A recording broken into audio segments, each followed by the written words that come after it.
Hello दोस्तों, स्वागत है आपका हमारे YouTube चैनल ग्रेविटी एजुकेशन पर। कल हम लोगों ने स्ट्रेंथ ऑफ मटेरियल्स में हुक्स लॉ के बारे में देखा था। लास्ट लेक्चर जो था उसमें हुक्स लॉ के बारे में देखा था। आज हम लोग हुक्स लॉ का कुछ पार्ट है, कुछ चीज है, उसको हम लोग आगे बढ़ाते हैं। हुक्स लॉ में हम लोग यहाँ तक आ गए थे, sigma is proportional to epsilon. Sigma is proportional to epsilon का मतलब था कि जो स्ट्रेस है वो स्ट्रेन के डायरेक्टली प्रोपोर्शनल थी। मतलब जैसे जैसे स्ट्रेस बढ़ रहा था वैसे वैसे स्ट्रेन बढ़ रही थी with in the elastic limit. ये जो with in the elastic limit है इसका बहुत बड़ा मतलब है, कल हम लोगों ने देखा भी था लास्ट लेक्चर में। अब देखिए, सिग्मा को हम लोग ऑलरेडी डिनोट कर चुके हैं। इसके बारे में हमें पता है कि sigma is equal to P upon A होता है। सपोज एक कंपोनेंट है, इस तरह का बार है, इसमें हमने लोड लगाया P और क्रॉस सेक्शनल एरिया जो है वो है कैपिटल A। ये वाला जो सेक्शनल एरिया है, क्रॉस सेक्शनल एरिया, ये A है। तो इंटरनल रेसिस्टिंग फोर्सेस डेवलप हुए थे, उसकी वजह से जो स्ट्रेस डेवलप हुआ था that is P upon A is proportional to epsilon. Epsilon क्या होता है? Change in length upon original length. Under the action of that load अगर ये कंपोनेंट इतना लेंथ इंक्रीज कर जाएगा, ये लेंथ, इसको हमने कहा डेल्टा एल। भाई पी लोड लगा रहे थे तो डिफॉर्मेशन हुआ। डिफॉर्मेशन कितना हुआ? डेल्टा एल हुआ। अगर तो हमने क्या किया, स्ट्रेन क्या हो गया? Change in length upon original length. मतलब पहले जो लेंथ थी बार की और बाद में कितना चेंज हुआ है। क्लियर? तो this is what P upon A is equal to, यहां से जब प्रोपोर्शनलिटी का साइन हम रिमूव करेंगे तो एक कांस्टेंट आ जाएगा। That constant is known as elasticity constant या यंग्स मॉडुलस, और delta L upon L. Clear? अब देखिए, यहां से हमें निकालना क्या है? डिफॉर्मेशन निकालना है। Deformation is what? Delta L. तो delta L is equal to कितना हो जाएगा? Delta L is equal to हो जाएगा पी एल अपॉन ए। अगर हमें लोड दिया गया हो, अब बार, सपोज कोई क्वेश्चन है उसमें कहा गया है कि a bar having cross sectional area A is subjected to load P, और बार की जो लेंथ है, ओरिजिनल लेंथ डिफॉर्मेशन के पहले वो L है, और मटेरियल जो है, मटेरियल का मॉडुलस ऑफ इलास्टिसिटी दिया हुआ है। देखो, यंग्स मॉडुलस या मॉडुलस ऑफ इलास्टिसिटी जो है वो मटेरियल की अपनी प्रॉपर्टी होती है, तो वो दिया गया होगा। तो हम लोग easily change in length find कर पाएंगे। हम लोग ये पता कर पाएंगे कि बार में कितना डिफॉर्मेशन हुआ, चेंज इन लेंथ बार में कितना हुआ। अगर इसके बाद हम आपसे कहें कि ये बताइए कि स्ट्रेन कितना डेवलप हुआ बार के अंदर, तो स्ट्रेन डेवलप करने के लिए भी हमें ये पता ही था, delta L upon L. Clear? तो ये इंपॉर्टेंट फॉर्मूला है, बहुत इंपॉर्टेंट फॉर्मूला है, हमेशा काम आने वाला है पूरी मैकेनिकल इंजीनियरिंग में। स्ट्रेंथ ऑफ मटेरियल जब तक पढ़ेंगे तब तक ये दो फार्मूलाज जो हैं हमारे बहुत काम के हैं। और कोशिश किया करिए कि जब कोई फार्मूला मैं इंपॉर्टेंट बताऊं तो उसमें आप टिक कर लिया करिए, जिससे जब आप क्वेश्चन कर रहे होंगे या प्रिपरेशन कर रहे होंगे तो आपको आसानी रहेगी चीजों को रिकॉग्नाइज करने में। क्लियर? नेक्स्ट जो है वो टॉपिक है इक्विलिब्रियम कंडीशन क्या होती है, इसके बारे में बात करेंगे।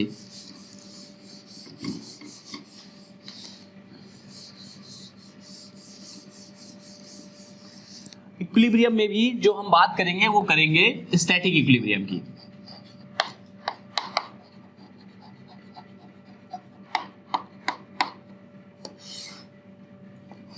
स्टैटिक इक्विलिब्रियम,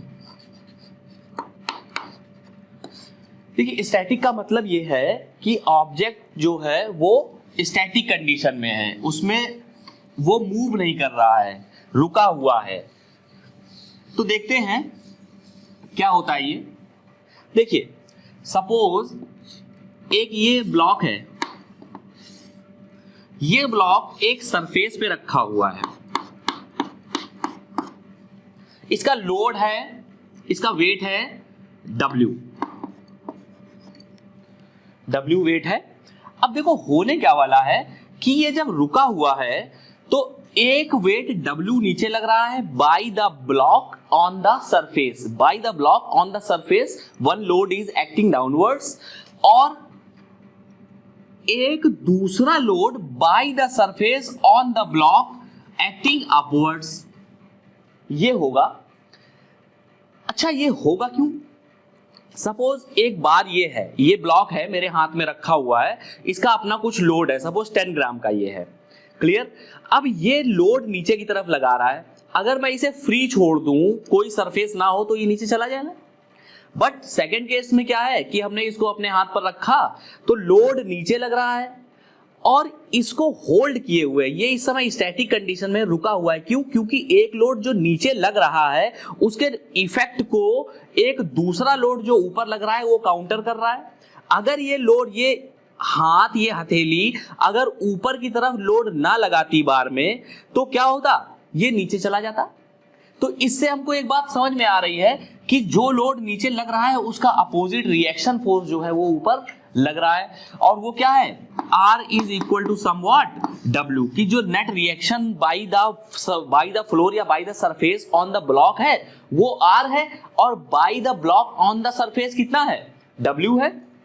और इसी W को हम क्या कह देते हैं? Mass into gravity, acceleration due to gravity, mg, clear.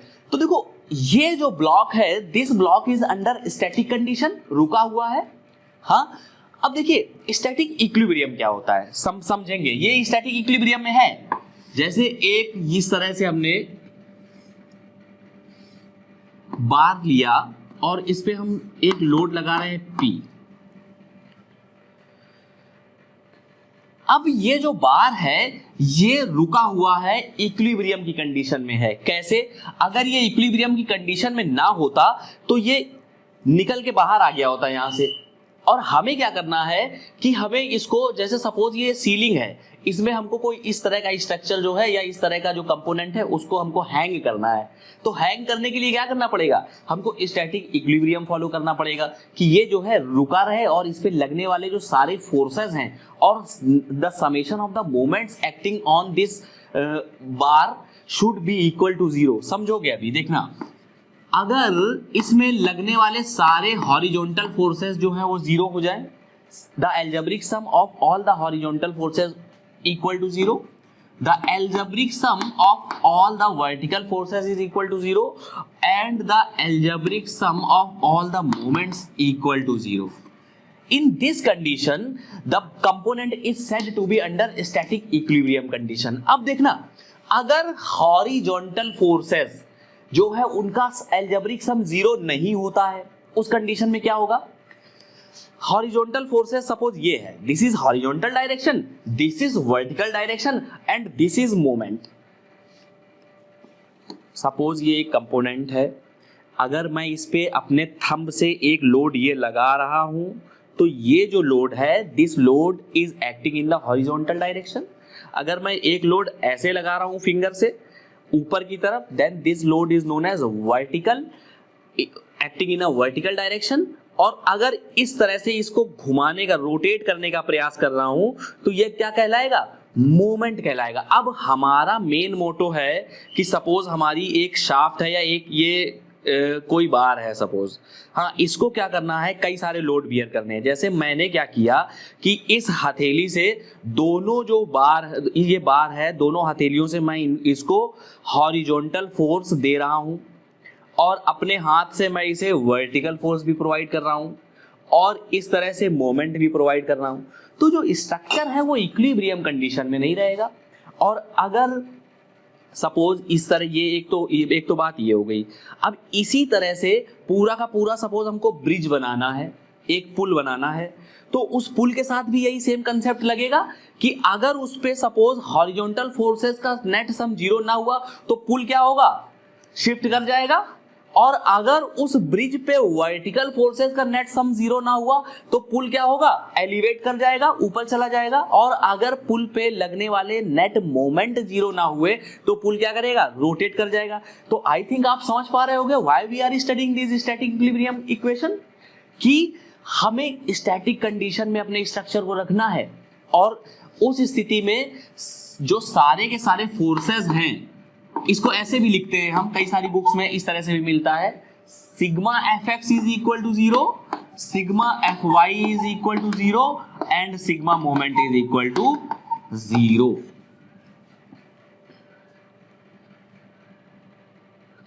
तो तो ये काफी इंपॉर्टेंट है, कई बार प्रीवियस ईयर क्वेश्चंस में ये पूछा जा चुका है, एसएससी जेई और जितने भी जेई लेवल के एग्जाम्स होते हैं उनमें ये कई बार पूछा जा चुका है, और बस उसमें वेरिएशन वो ये करते हैं इन ऑर्डर टू किसी कंपोनेंट को, किसी बार को स्टैटिक इक्विलिब्रियम में रखने के लिए इनमें से कौन सी कंडीशंस होनी चाहिए। अब वो क्वेश्चन में ऐसे कर देंगे, sigma horizontal is not equal to 0, sigma vertical is equal to 0, sigma moment is not equal to 0। एक ऑप्शन हो जाएगा, दूसरा ऑप्शन कुछ ऐसे ही हो जाएगा, बस बराबर में खेलते रहेंगे। जब तक ये नहीं पता होगा तब तक क्या होगा कि यार ये क्वेश्चन कठिन लगेगा, ये लगेगा कि ये पता नहीं कुछ कम समझ में आ रहा है, लेकिन अभी क्या है आपको पता है, definitely you can do this. Clear? पीछे का कंसेप्ट भी मैंने बता दिया आपको। इसके बाद नेक्स्ट एक चीज जो होती है उसमें हम थोड़ा सा देखेंगे कि स्ट्रेस इंड्यूस्ड क्या होता है और परमिसिबल स्ट्रेस क्या होती है, देखते हैं।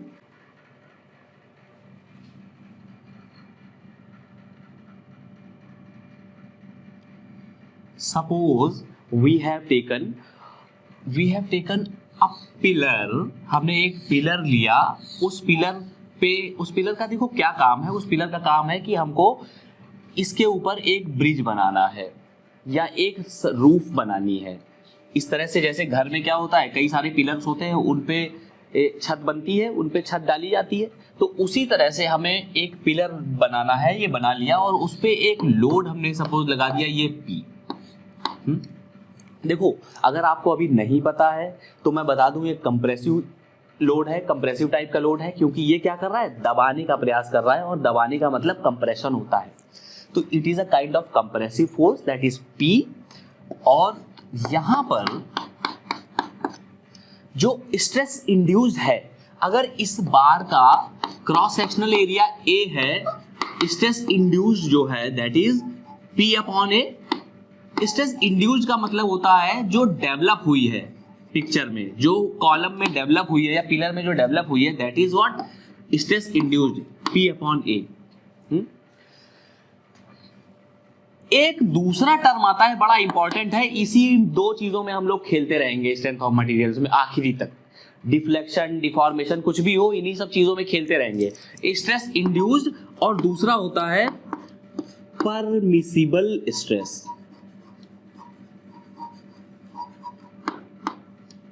परमिसिबल स्ट्रेस नाम से समझ में आ रहा है, परमिसिबल स्ट्रेस एक वो स्ट्रेस की वो वैल्यू है जिसको हम जो परमिटेड है, मतलब इतनी ही आप दे सकते हो। अगर इससे ज्यादा स्ट्रेस आपने दी, इससे ज्यादा स्ट्रेस अगर आप दे रहे हैं तो आपका जो कंपोनेंट होगा उसमें डिफॉर्मेशन हो जाएगा, उसमें ब्रेकिंग हो जाएगी, हो सकता है उसमें फ्रैक्चर हो जाए, टूट जाए, या हो सकता है कि उसमें इलॉन्गेशन हो जाए, कुछ डिफॉर्मेशन हो जाए। तो that is what permissible stress और स्ट्रेस इंड्यूस्ड। अब एक बात बताओ, जैसे ये जो कंपोनेंट है इसको अगर हमें सेफ रखना है फॉर सेफ डिजाइन, बहुत इंपॉर्टेंट है, एक क्वेश्चन आपको हर पेपर में इससे मिलता है, निश्चित तौर पे मिलता है कहीं ना कहीं, फॉर सेफ डिजाइन या फॉर सेफर डिजाइन क्या होना चाहिए, स्ट्रेस इंड्यूस्ड जो है वो परमिसिबल स्ट्रेस से ज्यादा होनी चाहिए या कम? स्ट्रेस इंड्यूस्ड परमिसिबल स्ट्रेस से हमेशा कम होनी चाहिए। अगर stress induced develop stress permit जो स्ट्रेस जो जितनी हमको परमिशन मिली है उससे ज्यादा हो जाएगी परमिसिबल स्ट्रेस से, तो ब्रेकिंग हो जाएगी। तो क्या लिखते हैं, for safer design stress induced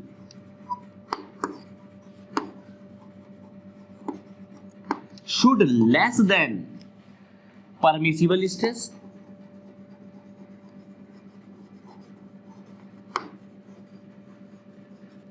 clear? अच्छा एक चीज और यहां पे देख लेते हैं, stress induced should less than permissible stress. अगर यहां इक्वल टू लगा दें, क्या करा कि जो स्ट्रेस इंड्यूस्ड है वो एग्जैक्टली इक्वल टू है परमिसिबल स्ट्रेस के, तो क्या कंपोनेंट ब्रेक होगा या डिफॉर्मेशन होगा? नहीं होगा। लेकिन जैसे ही ये स्ट्रेस इंड्यूस्ड परमिसिबल स्ट्रेस से ज्यादा हो जाएगी, उस पर्टिकुलर कंडीशन में क्या होगा? डिफॉर्मेशन आ जाएगा पिक्चर में। क्लियर? तो स्ट्रेस इंड्यूस्ड कितनी है? P upon A। और परमिसिबल स्ट्रेस देखो क्या होती है? Permissible stress is failure stress upon factor of safety. What? Failure stress upon factor of safety. Clear? बहुत इंपॉर्टेंट फॉर्मूला है, 1000 जगह ये यूज होगा पूरे के पूरे स्ट्रेंथ ऑफ मटेरियल में। This formula we will use more than 1000 times. Stress induce कितना हो गया? P upon A। Permissible stress हो गया failure stress upon factor of safety. अब एक टर्म नया, दो टर्म नए आ रहे हैं यहाँ पर। एक टर्म आ रहा है फेलियर स्ट्रेस क्या होता है भैया, दूसरा टर्म आ रहा है कि ये फैक्टर ऑफ सेफ्टी क्या होता है। चलो देखते हैं, will see it.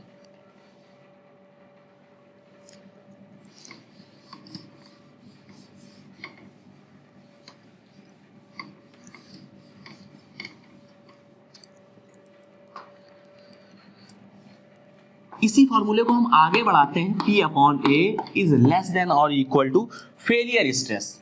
Failure stress को हम सपोज लिख देते हैं अभी SYT। क्या लिखते हैं? S और नीचे लिख देते हैं YT, या लिख देते हैं और SUT, और फैक्टर ऑफ सेफ्टी को हम डिनोट कर देते हैं कैपिटल N से। अब देखो एक बात समझिए कि ये SYT होता क्या है या SUT होता क्या है। SYT का मतलब है यील्ड स्ट्रेंथ इन टेंशन, और SUT का मतलब है अल्टीमेट स्ट्रेंथ इन टेंशन। समझते हैं?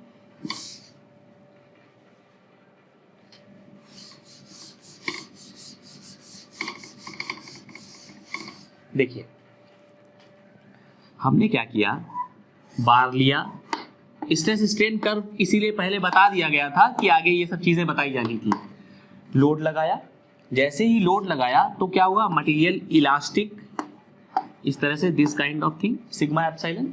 मटेरियल इस तरह से मूव शो किया कर्व, यहाँ पे ये प्रोपोर्शनल लिमिट हो गई। This limit is, this point is elastic point. Elastic के बाद क्या हुआ? मटेरियल जो है यील्डिंग करने लगा था, अपर यील्डिंग लोअर यील्डिंग आया था। यील्डिंग का मतलब था कि मटेरियल ढीला हो गया, मटेरियल के अंदर अब अपनी ओरिजिनल पोजीशन को रिगेन करने की जो क्षमता थी, ओरिजिनल पोजीशन को पाने की जो क्षमता थी, वो क्या हो गई? खत्म हो गई। जब ये खत्म हो गई तो उस स्थिति में क्या हुआ कि जो कंपोनेंट था वो लूज कर गया, और जैसे ही लूज कर गया कंपोनेंट फेलियर कर गया। कंपोनेंट क्या हो गया? हमारा फेल हो गया। So that failure stress is what? Failure stress is that SYT, yield strength in tension. जब कंपोनेंट टेंशन में था और जिस वैल्यू पे, स्ट्रेस की जिस वैल्यू पे कंपोनेंट पे क्या हुआ? फेलियर आया, दैट इज व्हाट? यील्डिंग हुई, that is failure strength, failure stress. Okay, next SUT क्या होता है? Ultimate strength in tension. Ultimate strength in tension. देखो सपोज कोई मटेरियल है वो ब्रिटल है, ब्रिटल मटेरियल इस तरह से ब्रेक होता है। आगे बताएंगे, जब मैकेनिकल प्रॉपर्टीज बताएंगे तो बताएंगे कि क्या हुआ, उस पर लोड लगाया और उस पर कोई परमानेंट डिफॉर्मेशन नहीं हुआ, कोई प्लास्टिक डिफॉर्मेशन नहीं हुआ, या कह दो नेग्लिजिबल प्लास्टिक डिफॉर्मेशन हुआ कंपोनेंट में, और कंपोनेंट क्या कर गया? ब्रेक कर गया। ठीक, तो कंपोनेंट कैसा था? टेंशन में था। सपोज ये ब्रिटल मटेरियल है, जिन लोगों को ब्रिटल पता है उनके लिए ठीक है, अगर नहीं पता है तो आगे फिर से पता चलने वाला है, ये बताऊंगा। तो क्या हुआ कि यहाँ पे हमने ब्रिटल मटेरियल कंपोनेंट पे लोड लगाया तो क्या हुआ? कंपोनेंट ब्रेक कर गया। This is what? Maximum value उसने अचीव करी स्ट्रेंथ, अपनी स्ट्रेंथ की, और उसके बाद ब्रेक कर गया। तो for that brittle material this SUT will be used. Clear? आगे बताते रहेंगे, जब क्वेश्चंस हम लोग करेंगे तो और क्लियर होगा हमें। और यहाँ पे क्या हो गया? N is what? Factor of safety. SUT को अभी हम यहां से हटा रहे हैं और हम आगे चल रहे हैं SYT के साथ।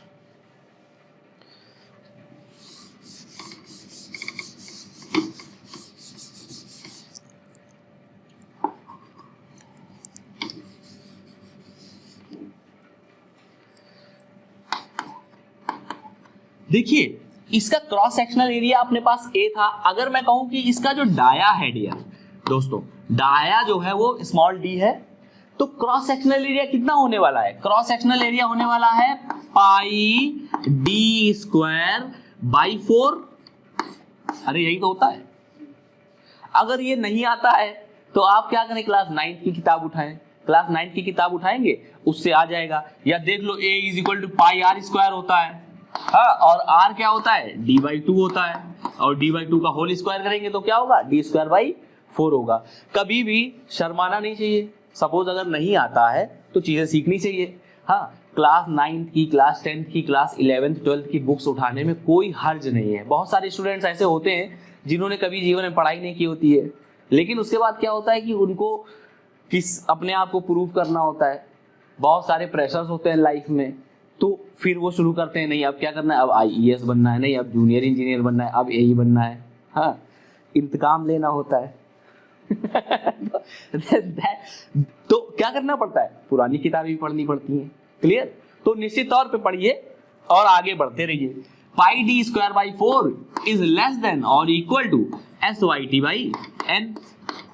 अब देखो क्या हुआ, 4p/πd² is less then SYT/n। यहां से हम एक बहुत इंपॉर्टेंट कंक्लूजन निकालने वाले हैं। देखते हैं कि वो कंक्लूजन क्या है।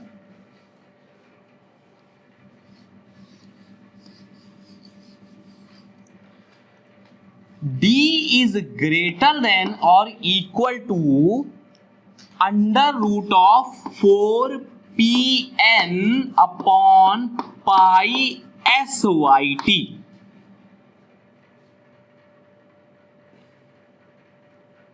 Is it or not? सही है इनइक्वालिटी? जिसका ये फॉर्मूला हमको मिलने वाला है। अब देखो ये फॉर्मूला है क्या, ये बड़ा इंपॉर्टेंट फॉर्मूला है, बड़ा मजा आने वाला है जब इसको हम लोग कंक्लूड करेंगे, जब इसको समझेंगे। देखो डाया है, dia of the column should be greater than और equal to √4pn/πSYT।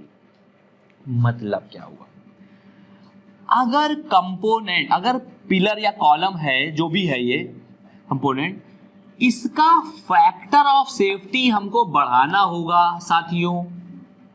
If we want to increase the factor of safety of that column और that pillar, then we have to increase the dia of the pillar. तो क्या कहते हैं कि एक काम करो यार, इसमें कंक्रीट बढ़ा दो और इसमें स्टील बढ़ा दो। वाई? क्यों कहते हैं? इसलिए कहते हैं कि उसका जो है डाया बढ़ जाएगा। जैसे ही डाया बढ़ेगा वैसे ही फैक्टर ऑफ सेफ्टी बढ़ जाएगी, और फैक्टर ऑफ सेफ्टी बढ़ जाएगी तो क्या हो जाएगा, कंपोनेंट जो है वो मजबूत हो जाएगा। मजबूत से क्या मतलब है? मजबूत से ये मतलब है कि वो ज्यादा लोड बियर करने की क्षमता उसके अंदर आ जाएगी, उसकी स्ट्रेंथ क्या होगी, बढ़ जाएगी, वो जल्दी ज्यादा लोड पे ब्रेक नहीं करेगा। क्लियर? अच्छा, एक दूसरी बात क्या है, अगर हमको लोड बढ़ाना है, कंपोनेंट पे लगने वाला लोड बढ़ाना है, we have to increase the dia. हमें क्या करना पड़ेगा दोस्तों? डाया बढ़ाना पड़ेगा। अगर लोड बढ़ाना है तो we have to increase the dia. SYT क्या होता है? यील्ड स्ट्रेंथ इन टेंशन या फेलियर स्ट्रेस। फेलियर स्ट्रेस अगर कम है, इसको अभी हम छोड़ते हैं। क्लियर? तो इतनी चीज समझ में आ रही है हमको कि अगर हमें कंपोनेंट को स्ट्रांग बनाना है तो हमको डाया बढ़ाना पड़ेगा, और जैसे ही हम डाया बढ़ाएंगे फैक्टर ऑफ सेफ्टी बढ़ जाएगा। फैक्टर ऑफ सेफ्टी बढ़ जाएगा, डाया बढ़ा, जो मटेरियल यूज हो रहा है उसको बनाने में उसकी क्वांटिटी बढ़ गई। जब क्वांटिटी बढ़ गई तो क्या हुआ, कॉस्ट बढ़ गई। स्ट्रेंथ तो बढ़ी लेकिन कॉस्ट बढ़ी, और एक इंजीनियर को क्या करना होता है, कॉस्ट भी कम करनी होती है। हाँ, इकोनॉमिकल चीजें बनानी होंगी, जो भी बने वो इकोनॉमिकल बने, साथ ही साथ क्या हो, स्ट्रेंथ भी उसकी अच्छी हो। तो एक ऑप्टिमम वैल्यू जो है वो यूज कर ली जाती है। और जहां पे बहुत ज्यादा बिल्कुल ऐसा चाहिए होता है कि भाई जान माल की हानि बिल्कुल भी बर्दाश्त नहीं है, वहां पर फिर क्या किया जाता है, फैक्टर ऑफ सेफ्टी बहुत बढ़ाया जाता है, कॉस्ट एक्स्ट्रा पुट की जाती है, मटेरियल ज्यादा लगाया जाता है। क्लियर? जैसे जो एरोप्लेन्स हैं या स्पेसक्राफ्ट्स हैं या इसमें जो फैक्टर ऑफ सेफ्टी होता है वो बहुत हाई यूज होता है। घर में बनने वाले जो पिलर्स हैं उनका फैक्टर ऑफ सेफ्टी कंपैरेटिवली कम होता है। क्लियर? क्यों? क्योंकि जो एरोप्लेन में या जो एयरक्राफ्ट्स हैं उन पे अलग तरह के स्ट्रेसेस लग रहे होते हैं, उन पे लगने वाले लोड अलग तरह के होते हैं। फटीग लोडिंग होती है, रिवर्सिबल लोडिंग होती है। क्लियर? तो यहां से हम इतना समझ पा रहे हैं, यहां पे हमारा ये टॉपिक जो है कंप्लीट हो रहा है फैक्टर ऑफ सेफ्टी का। तो अगर आपसे कोई फैक्टर ऑफ सेफ्टी बताए, पूछे, तो आप ये सारा कुछ बता देंगे तो क्लियर हो जाएगा उनको कि आपको आता है। तो दोस्तों देखिए, ये जो टॉपिक है यहां पर कंप्लीट होता है और आई होप कि आपको ये सारी चीजें समझ में आई होंगी अच्छे से। अगर आपको इसमें कोई भी डाउट है, कोई क्वेरी है, तो आप नीचे कमेंट सेक्शन में हमें बता सकते हैं और जल्द से जल्द हम आपके उस डाउट को क्लियर करने का प्रयास करेंगे। थैंक यू दोस्तों।